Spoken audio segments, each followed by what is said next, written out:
Hello and welcome to the Penno Channel. This is the Aston Villa January transfer window update, and boy, there's so much to talk about. So as always, if you could there's 80% of you that are not subscribed that are watching. So if you could also subscribe and also comment your thoughts after the video and let me know what you think of what's been discussed in this video, because there is so much to talk about. And let's start off with that man, Jhon Duran. We've seen the rumours, and there's been a lot of them this January window, similar to the summer. West Ham last week submitted a bid of £57 million, which was rejected. Obviously, that would be rejected because David Ornstein has reported that Villa value Jhon Duran at 100 million plus. That's the fee they're looking for. He stated that within his article for The Athletic. So that bid was rejected from West Ham. PSG inquired. They were quoted more than they were willing to pay, which was 75 million euros. That was pushed back as well. And now, obviously, with the interest of Al Nassr from Saudi Pro League, where there's so much money over there, they've obviously bought players like Ronaldo, Sadio Mane over the years. They could be commanding big fees off Al Nassr. And even now, as of last night, it seems as if Real Madrid are also showing their interest regarding Jhon Duran as well. For potentially one of the best strikers in the world, currently against his age mates, I think there's only Benjamin Sesko really, who's similar age, 21 years old. And as Villa fans, we watched Benjamin Sesko play against Villa for RB Leipzig. And to me, there was clearly one striker who was head and shoulders above the other. And I think that was Jhon Duran. So Villa are looking for a high fee for Jhon Duran if they are to sell him, if they're willing to. It's been stated by numerous journalists such as Fabrizio Romano that Villa do not want to sell Jhon Duran this window. But if they do, it will be a massive fee for the striker. So let's get into some of the incomings and some of the links to Villa, and there's some absolute names here. Let's start off with one from the Premier League who's had an unbelievable season for that team down the road, and that's Matheus Cunha, Brazilian 25-year-old. This season in the Premier, he's played 21 games, scored 10 goals and got 4 assists. He's virtually carried Wolves this season. If it wasn't for Matheus Cunha, who knows what position Wolves would be in. And as we've seen, they've been struggling as is. Obviously, Gary O'Neill got sacked and they got a new manager in a few weeks ago. So yeah, they're looking to survive. And if they were to lose a Matheus Cunha, it'd be a big blow for their push for survival. But there's a lot of teams around him. There's been rumours around Arsenal, Nottingham Forest. As of last week, there was big talk about them pursuing Matheus Cunha, and recently now Villa are one of the clubs also looking at him. A guy who came from Brazil at the age of 18, signed for CN in the Swiss league. He had one season there before RB Leipzig, as they usually do pick up the young top talent across Europe. They signed him. He was there for 2 years, didn't quite go so well, so he went to Hertha Berlin. Was at Hertha Berlin for a season, and then Atletico Madrid came and picked him up, and that's where he really started to show what he could do. But it didn't quite work out there. So Wolves initially loaned him in Jan 2023, had him for 6 months, and they were like, yeah, we're going to sign him. He showed his ability within that, and they signed him for 50 million euros. So remember that Wolves signed him for 50 million euros at that time in summer 2023. So that's a year and a half ago. Last year, he showed glimpses. He definitely showed that he was an absolute player. But this season, he's gone on to a new level. And yeah, he's been unbelievable this season. One of the players of the season in the Premier League. So, a few things for why Villa could be looking at him. Obviously, as I've stated, Jhon Duran, if that sale does come about, the Villa will have a huge outlay. They'll have a lot of money, which they can do business with. Villa have always been looking for that second striker, and I'm going to go on to another player who I think could fill that position, who Unai Emery has stated he loves. But Matheus Cunha could also be that second striker. He does operate off the left-hand side as well. He kind of has a free role at Wolves because of his ability and how good he is. He can progress with the ball. He can create chances. He can shoot from range. He's such a wonderful player. So with that, I could see him playing that second striker role if it was off Ollie Watkins, or he could play off the left hand side, and him and Rodgers could interchange. So yeah, I can see the signs for why he'd want to sign. Why Unai Emery would love to sign him. Sorry.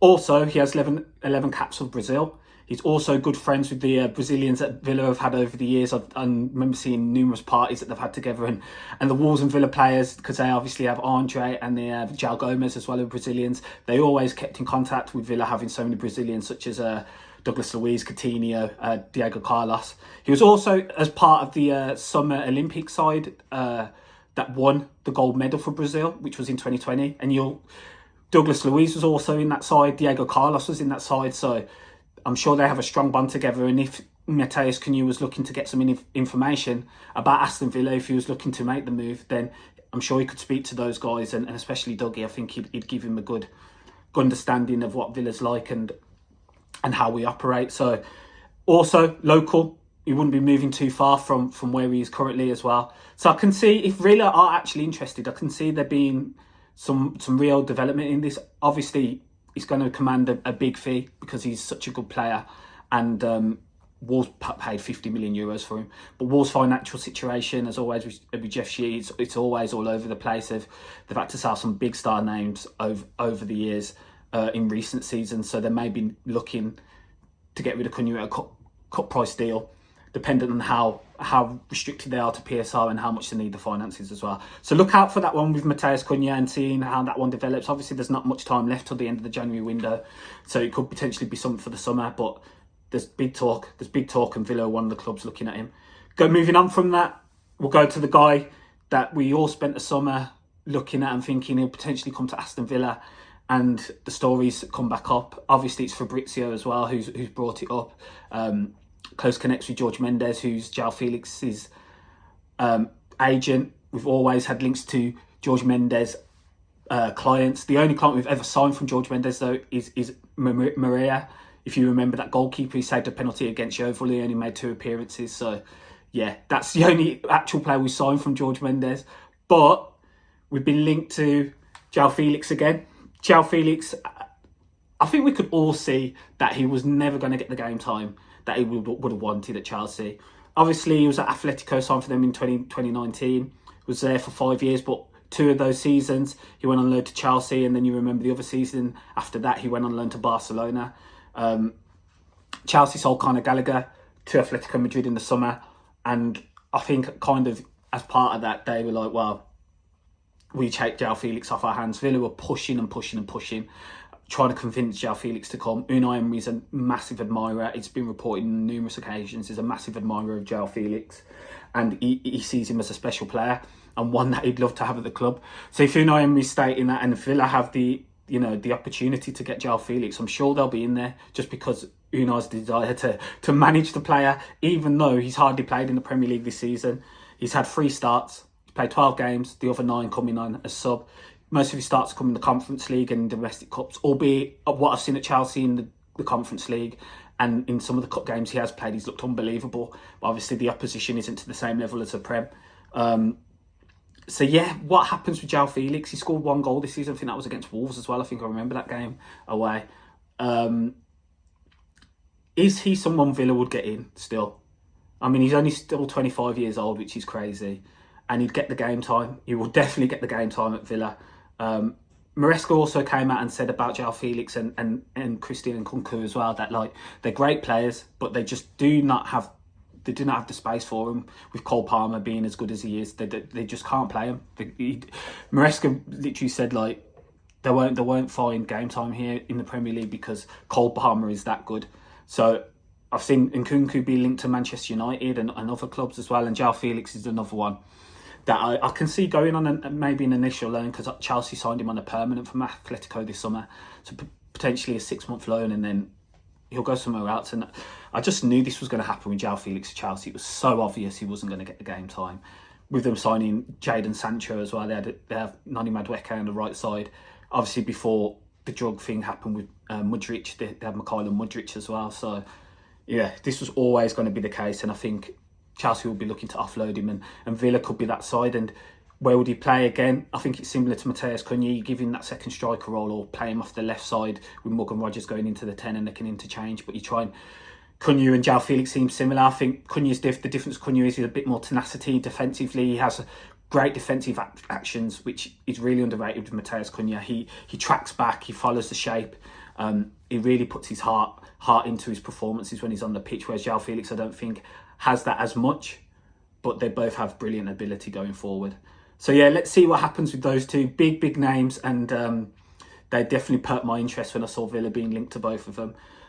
Moving on from that, another player who's been linked to Villa for about a year now, from Besiktas, Semih Kilicsoy, the 19-year-old Turkish international. He's been linked for so long, and there's talk that Monchi has a real interest in him. He likes the profile, can play off the left, but mainly seen more as a striker. But he has played a lot of games for Besiktas off the left this season. He's got 1 goal and 4 assists in 18 appearances in the Turkish league. And yeah, it's a tough one for Kilicsoy because he's kind of found himself out of the side the last few games. Obviously, Besiktas have just signed Ole Gunnar Solskjaer as a new manager. I did have a look at their game against Atletico Bilbao in the Conference League. They won 4-1. And some of the players that are ahead of him, it's quite funny because he did start on the bench. He got like 21 minutes. But the players ahead of him, it's funny. As a Villa fan, it's quite funny to see their names. Obviously, they got Chiro and Mobley up front.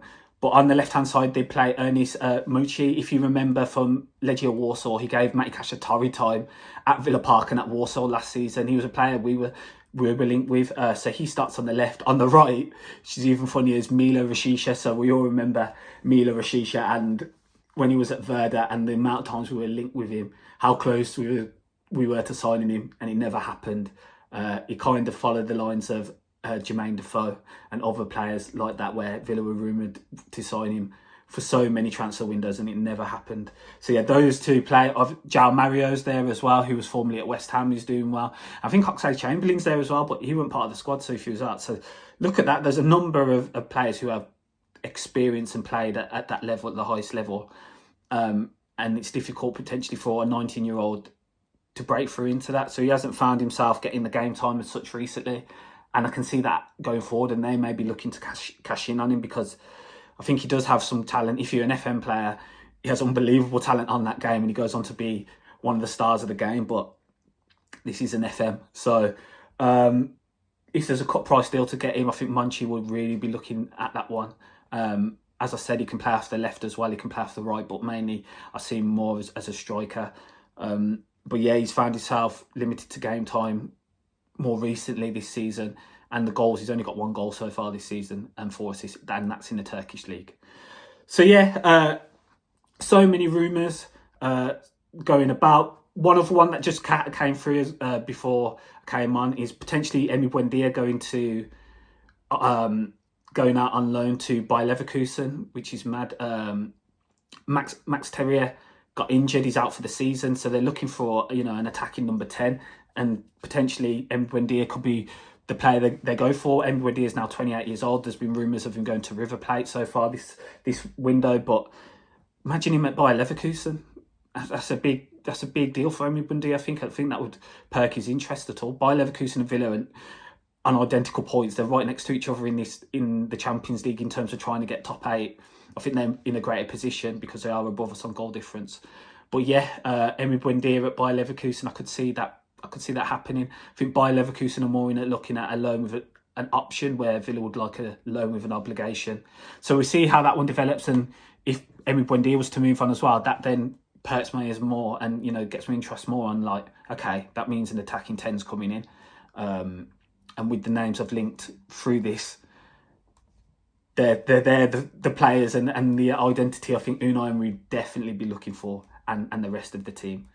So yeah, thank you all for joining me as always. If you could please like, as I said, 80% of you guys are watching these videos but not subscribing. So if you could please subscribe. We're trying to get to 1,000 as soon as possible, and it would be really appreciated. And also comment your thoughts on the links that I've stated within this video as well. See you on the next one, and as always, up the Villa.